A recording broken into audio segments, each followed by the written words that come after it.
Migrants. Illegal migrants. Des migrants. Migrants. Gli emigranti. Migrants. Immigration. L'étranger. Clandestin. Le clandestin. Los migrantes y los refugiados. Des réfugiés. Réfugiés. Des réfugiés. Demandeurs d'asile. Refugees, internally displaced persons and migrants.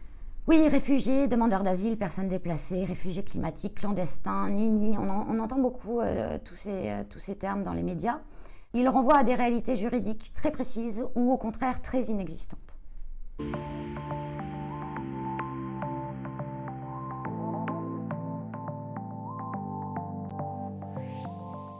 Alors les migrants, précisément on n'a pas de définition juridique parce qu'on n'a aucun texte de droit interne, aucun texte de droit international qui définisse le terme, pour la bonne raison que la communauté internationale n'est absolument pas prête à s'engager sur une réflexion globale des migrations.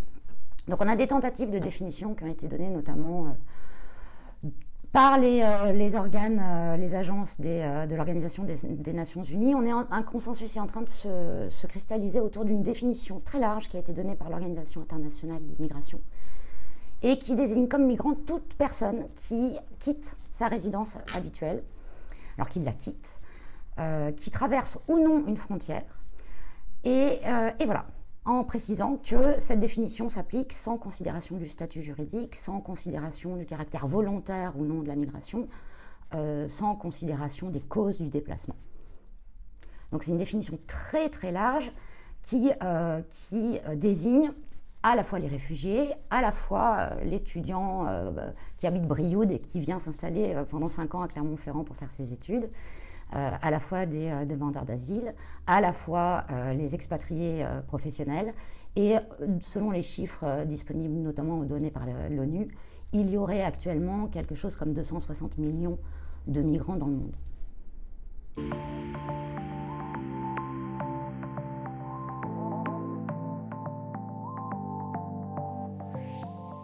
Les réfugiés, eux, sont définis par un texte juridique, un grand traité international qui est connu, la Convention de Genève de 1951, qui organise le statut de réfugié et donne une définition qui est très précise. C'est une personne qui fuit son pays, qui le quitte, qui traverse une frontière et qui fuit notamment la persécution ou qui craint d'y retourner en raison de cette persécution. Et la persécution est peu définie, mais en tout cas, on donne 5 motifs de persécution dans la Convention de Genève, qui sont la race, la religion, les opinions politiques, la nationalité ou l'appartenance à un certain groupe social. On estime qu'il y a en 2018 25 millions de réfugiés à travers le monde.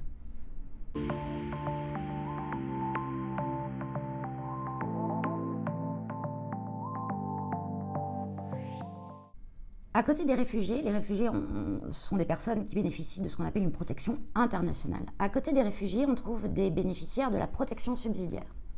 Ce sont des gens qui ne se qualifient pas à la définition du réfugié, mais qui néanmoins ont quitté leur pays et ne peuvent y retourner en raison d'un risque sérieux d'y subir des atteintes graves. Et parmi les atteintes graves, exécution et peine de mort, torture et traitements inhumains et dégradants, et pour les civils, des atteintes à la vie dans le cadre notamment de conflits armés ou de violences généralisées. Ces gens-là bénéficient également d'une protection internationale qui a été mise en place par le droit de l'Union européenne en 2004 et qui est examinée par l'OFPRA, de même que le statut de réfugié.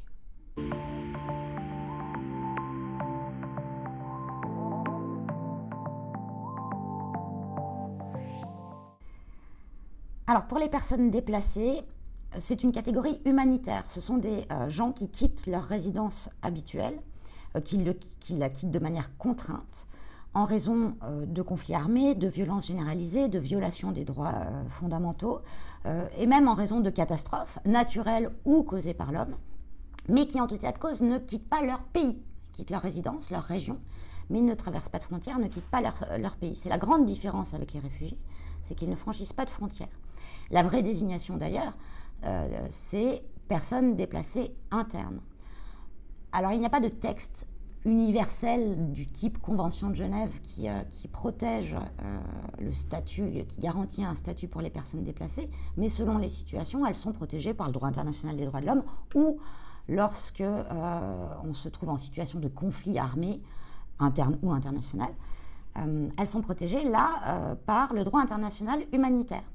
Ce sont d'autres conventions de Genève de 1949, notamment la 4e, qui protège les civils en cas de conflit armé. Et le mandat de protection est confié au CICR, le Comité international de la Croix-Rouge. On estime pour 2018 qu'il y a environ 40 millions de personnes déplacées dans le monde. Alors pour donner peut-être une illustration récente, au pic de la crise syrienne, la Syrie était un pays qui comptait 21 millions d'habitants.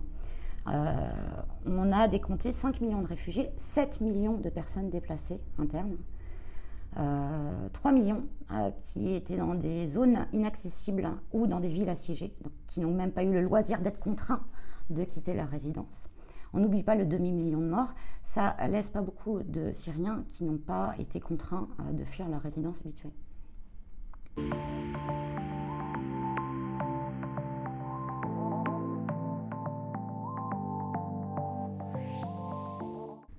Les demandeurs d'asile sont ceux qui demandent à bénéficier de l'asile. Et là, ils s'adressent à des organismes internes de détermination du statut qui vont ou non leur reconnaître une protection internationale. Juridiquement, cette notion n'est pas dans la Convention de Genève, elle n'intervient pour le droit interne, pour le droit qu'on connaît, le droit français qui applique le droit de l'Union européenne, n'intervient dans les textes qu'en 1985 avec la Convention Schengen, qui traite à ce moment-là de l'ouverture des frontières intérieures à 6 petits pays et qui définit le demandeur d'asile.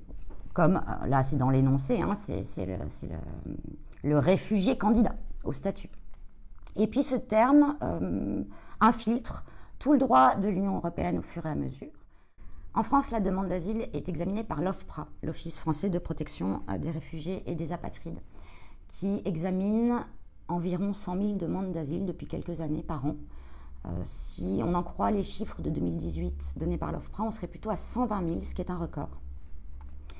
Alors que depuis 2016-2017, la demande d'asile tend à baisser en Europe. Manifestement, elle ne baisse pas en France.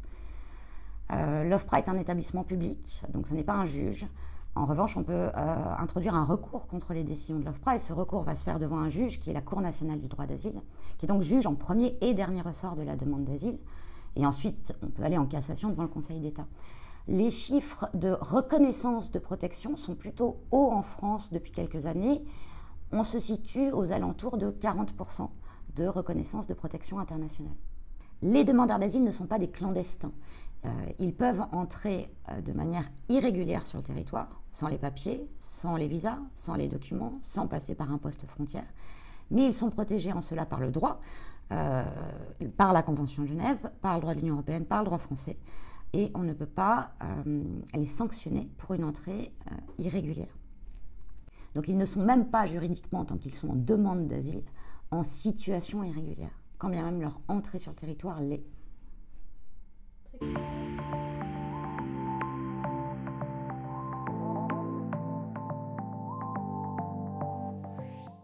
Alors quand on désigne des clandestins, on choisit un terme qui n'est pas juridique, qui n'est absolument pas appréhendé par le droit. C'est clairement un terme qui a une consonance péjorative, très négative, qui renvoie à l'image du hors-la-loi. Raison pour laquelle le terme a été un temps remplacé. Alors il revient dans les discours politiques, mais ça faisait quelques années qu'il avait été remplacé par le terme sans-papiers, notamment sous l'influence essentiellement des associations de défense des droits des étrangers, qui avaient, à force de l'utiliser, remplacé une expression par une autre. Et sans-papiers, ça renvoie plutôt à une notion factuelle, objective. C'est quelqu'un qui n'a pas de papier, mais qui n'est pas nécessairement un délinquant, un criminel, un hors-la-loi. Alors le mot revient dans le langage politique, évidemment, avec ce fort sens péjoratif, mais juridiquement, il ne désigne rien du tout. Juridiquement, les personnes qui sont sans papier, ce sont tout simplement des personnes en situation irrégulière.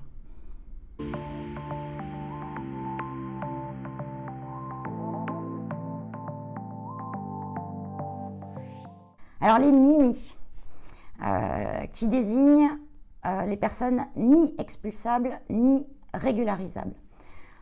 Expression peut-être un peu abusivement utilisée pour désigner des personnes qui en réalité sont régularisables. Depuis 2006, le droit français, pour parler du droit français, a envisagé le cas de ces situations, les situations de ces personnes qui n'avaient accès à aucun titre de séjour, mais dont la présence en France, les liens affectifs, les liens familiaux, la stabilité de la présence en France justifiaient peut-être que pour des raisons de vie privée, on les régularise. Donc en fait, ce sont des gens régularisables. Le vrai nini, celui qui pose une situation inextricable, c'est celui qui n'a pas été reconnu réfugié, n'a pas bénéficié de la protection subsidiaire, ne bénéficie pas d'un titre de séjour à un autre titre, est en situation irrégulière en France, mais ne peut pas être expulsé pour autant.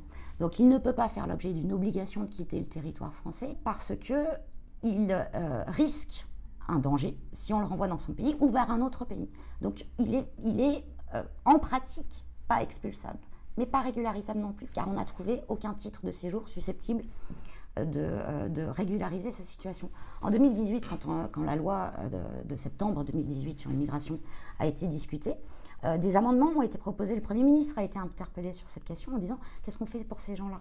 Est-ce qu'on ne crée pas une nouvelle possibilité de régulariser ces gens qui, certes, ne sont éligibles à aucun titre, mais ne peuvent en pratique, et ne peuvent pas du tout, sinon on violerait le droit, être envoyés chez eux. » Et puis cet amendement n'est pas passé, ce problème a été jugé non prioritaire.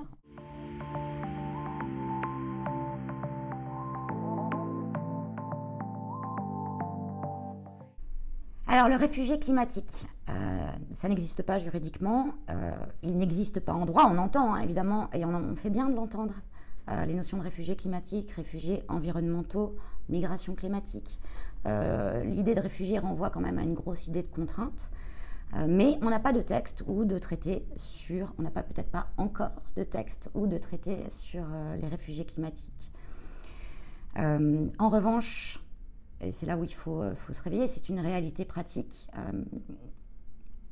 qui dépasse très largement et dans des proportions dont je ne suis pas sûre que les États mesurent l'ampleur, qui dépassent très largement les proportions des réfugiés politiques, par exemple. L'ONU a annoncé de manière très sérieuse qu'en 2050, c'est dans 30 ans, en 2050, on aurait 250 millions de personnes contraintes de migrer pour des raisons climatiques. Alors pour mémoire, on calcule aujourd'hui qu'il y a 260 millions de migrants dans le monde, 25 millions de réfugiés politiques. Dans 30 ans, on a 250 millions de réfugiés climatiques à gérer. Et on n'a pas de texte pour les protéger. Et pas d'engagement des États pour, évidemment, les accueillir.